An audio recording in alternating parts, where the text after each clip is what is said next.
Salut les coureurs, salut les triathlètes. On va faire une nouvelle vidéo sur la force du mental. Et pour le coup, je vais vous raconter ce qui m'est arrivé la semaine dernière. Comme vous savez, je suis blessé depuis le 17 août environ. Alors mauvais diagnostic, ça a traîné, etc. Bon, je vous passe tous les détails, je vous en ai souvent parlé déjà. 3 mois de galère complète, mais il y a environ un mois de ça, enfin j'ai quelqu'un qui trouve ce que j'ai, qui m'envoie faire une échographie. On détecte que 2 mois auparavant, j'ai eu une grosse déchirure sur le quadriceps. Mais j'ai un rendez-vous avec mon médecin du sport le 17, c'est-à-dire vendredi. À partir du moment où le radiologue me dit que c'est cicatrisé, déjà je suis rassuré. Le problème c'est que j'ai super mal. Quand on se fait une déchirure et qu'elle n'est pas soignée et qu'elle se guérit seule, il y a des adhérences qui se font, qui font que ça coulisse très mal. Et la douleur elle est aussi forte que pendant la déchirure. Donc je reprends quand même l'entraînement en me disant tu vas quand même trottiner. Mais vraiment je galère, j'ai mal, etc. Et je passe 15 jours comme ça à essayer de courir un peu plus, de faire 7, 8, 9, 10 km, de le faire 5 fois par semaine, 6 fois par semaine. Et puis la semaine dernière, allez, je me dis essayer de voir un petit peu. J'essaie d'accélérer un peu sur la piste cyclable où je m'entraîne tout le temps. Et là j'arrive à sortir un 10 km à 5 minutes au kilo, c'est-à-dire à 12 km/h. Mais impossible d'aller plus vite, vraiment la douleur elle est vraiment trop violente. Mais je suis déjà content, ça me paraît une belle étape. Et je me dis que en reprenant tranquillement, peut-être d'ici janvier je pourrai courir et attaquer une petite préparation pour le marathon de Séville sans beaucoup d'ambition. Mais déjà en état de courir. Et puis vendredi matin, j'ai enfin mon rendez-vous chez le médecin du sport, qui en plus est un coureur que je connais depuis très longtemps, puisqu'on se battait il y a 10 ans en arrière sur les courses, puisqu'on a exactement le même âge, et qu'il était très très bon, même un petit peu meilleur que moi à cette époque. Depuis il a arrêté, mais en tout cas il y a 10 ans, il était plutôt devant moi que derrière moi, mais alors quelques secondes, mais c'était le cas. Et là donc je lui réexplique tout, puisque je ne l'avais pas vu jusqu'à présent, j'avais vu une de ses remplaçantes. Là il me confirme effectivement que la cuisse elle est guérie, que les douleurs c'est tout simplement dû parce que la déchirure s'est soignée seule avec tout ce que j'ai pu faire moi, c'est-à-dire du vélo, du renfort, etc. Mais que comme il n'y a pas eu de soins dessus, c'est normal que ça me fasse super mal. Donc il me marque 6 séances d'ondes de choc, des massages profonds, me confirme que je dois continuer à faire de la musculation en excentrique, en concentrique. Puis vient le moment où je lui pose la question, mais est-ce que je peux courir? Il me dit Michel, tu peux courir autant que tu veux, tu vas juste être limité par la douleur, mais ta cuisse elle est réparée, tu ne crains rien, fais attention de ne pas compenser sur l'autre cuisse. Donc je sors de là super rassuré, parce que ça faisait au moins 15 jours effectivement que je trottinais, mais la douleur elle était tellement forte que je me disais peut-être que tu fais une bêtise, peut-être que tu es en train de te refaire mal. Je passe mon temps à répéter à mes coureurs quand la douleur elle augmente en courant, il faut arrêter. Et moi là je ne le faisais pas.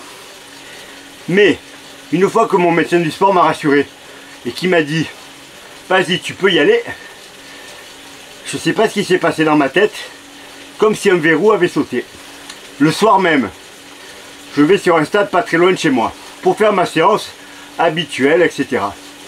Je fais mon petit échauffement, je fais 4 km à 10, 11 à l'heure. Et je me dis, tiens, la cuisse va mieux. Allez, on va se faire plaisir, on va accélérer sur 1 km. Je verrai bien si j'arrive à sortir 1 km à 13 à l'heure. C'était l'objectif. Et là, je commence à courir. J'ai mal, ça me gêne. Mais au fond de ma tête, je me dis, mais tu crains rien en fait. Tu crains rien, tu peux y aller. Et donc j'accélère. 4,30, 4,25, 4,10, 4,10. Je fais le premier kilomètre en 4,10. Et je me dis, mais c'est trop bien, je vais essayer d'en faire 3. Et là, je fais le deuxième kilomètre en 4,8. Puis le troisième en 4,6. Et puis d'un coup, je me dis, mais Michel, tu peux courir en fait. Je vous passe la suite, mais j'ai fait 10 km comme ça. Et le dernier kilomètre de mes 10 km, je l'ai fait plus vite que mon allure marathon, qui est à 3,52. J'ai fait mon dernier kilomètre à 3,50. Résultat, j'ai fait un 10 bornes à environ 4,7 ou 4,8 au kilo de moyenne, alors que la veille, je ne pouvais pas dépasser 5 minutes au kilo, mais je ne pouvais vraiment pas les dépasser. Mon cerveau avait mis un espèce de verrou qui envoyait des ondes tellement négatives pour me dire attention tu vas te faire mal, attention tu vas te faire mal, que je n'y arrivais pas. La validation du médecin m'a enlevé le verrou. Et résultat, j'ai pu courir. Alors, c'est incroyable, parce qu'on parle de 24 heures de différence. Et maintenant, c'était vendredi, depuis j'ai recouru 2 fois. Bon, j'ai pas fait de grosses séances, mais j'ai fait 13 bornes, 14 bornes. Et la douleur, elle est 10 fois moins forte que la semaine dernière. Parce que mon cerveau n'envoie plus ces ondes négatives qui me disent attention tu vas te blesser, attention tu vas te blesser. Maintenant je sais que j'ai mal, je sais que c'est normal, que le kiné chez qui j'ai pris rendez-vous va me régler le problème, mais je peux recourir. Et là d'un coup, quelle liberté! Je me sens de nouveau en phase avec mon sport, je sais que je vais pouvoir m'entraîner, je sais que je vais pouvoir préparer le marathon de Séville dans de super conditions, parce que j'ai quand même fait en première séance, après 3 mois d'arrêt, 10 bornes en 40 minutes et une trentaine de secondes. Je vais à Valence dans 15 jours. Vous allez me dire, qu'est-ce que tu vas faire? Tu vas pas aller courir un marathon dans 15 jours. Franchement, je pense que si. Alors bien entendu, je vais pas essayer de taper un chrono, hein. On va être clair. Mais je sais absolument pas ce que je vais faire. Je pars à Valence avec une douzaine de mes coureurs. Qui courent entre 3,45 et 2,55 on va dire. Ben là, aujourd'hui, je sais pas trop avec qui je vais courir, parce que je vais courir avec un de mes coureurs. Alors je suis dans l'essence élite devant, donc il est fort possible que je parte un peu tout seul, puis qu'ensuite je les attende. Je me tâte même de faire 10 bornes allure marathon, puis d'attendre les coureurs qui arrivent derrière. Mais il y a 3 jours, je me disais que je pourrais même pas faire 10 bornes, et à 12 à l'heure. Tout ça parce que mon cerveau m'avait bloqué. Alors cette vidéo, elle sert à quoi? Elle sert à dire attention aux informations qu'envoie votre cerveau. Il a tendance à essayer de vous tromper. C'est exactement comme en course, quand au 30e kilomètre, vous commencez à avoir des pensées négatives, où votre cerveau vous dit tu es fatigué, tu vas pas y arriver. Il reste encore 12 km, il reste encore 12 km. Et là, si on bosse bien, quand le cerveau envoie cette info-là, on va lui dire il me reste plus que 12 km, je vais le faire mon chrono et je t'emmerde. Ah ben moi, là, mon Toubib, il m'a fait sauter ce verrou. J'avais que le mauvais côté. J'avais, t'as mal, fais attention, tu vas te refaire mal, tu vas te reblesser. Tu as déjà perdu toute la saison 2023, tu vas te blesser pour 2024. Et inconsciemment, la douleur était plus forte que ce qu'elle était. Parce que là, la douleur, elle est moins forte également. J'ai moins mal. Alors qu'il ne s'est rien passé, j'ai même pas fait une demi-séance de kiné. Donc, faites attention à ça. Ne vous laissez pas avoir par votre cerveau. Ça marche aussi dans la vie quotidienne. Combien de personnes, par exemple, conservent un travail qui les fait chier, alors qu'ils pourraient démissionner et aller trouver notre boulot? Parce que le cerveau leur dira, tu sais pas si tu vas retrouver du boulot, finalement t'es pas si mal. Alors que depuis des mois, elles se plaignent. Hein. Moi j'ai travaillé dans une boîte où je parlais à des gens qui étaient là depuis 20 ans et qui me disaient, ah c'est vraiment une boîte de merde, j'en ai trop marre, un jour je vais partir. Et je leur dis, mais tu attends quoi? Ça fait 20 ans que tu attends. Bouge, bouge, n'écoute pas ton cerveau qui essaie de te rassurer. Fais ce que tu as envie de faire. Donc là en sport c'est évident.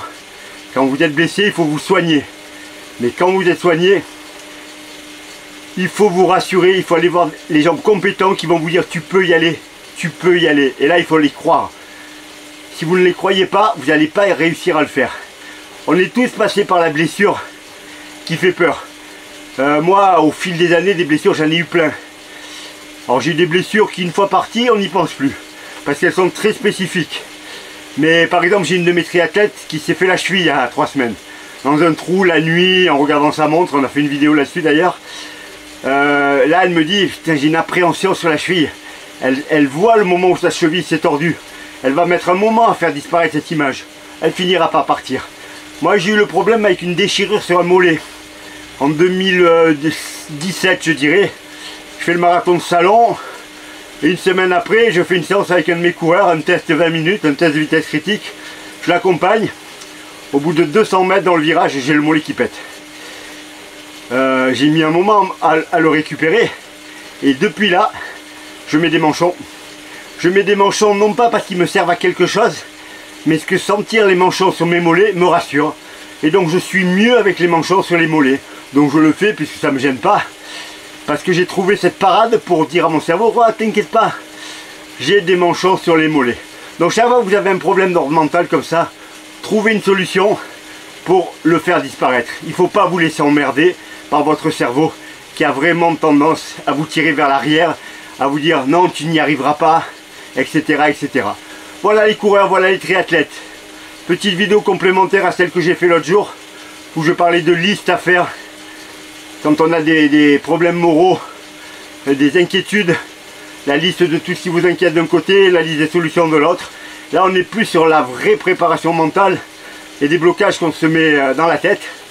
Et là moi j'ai encore une fois eu la preuve de ce que j'avance.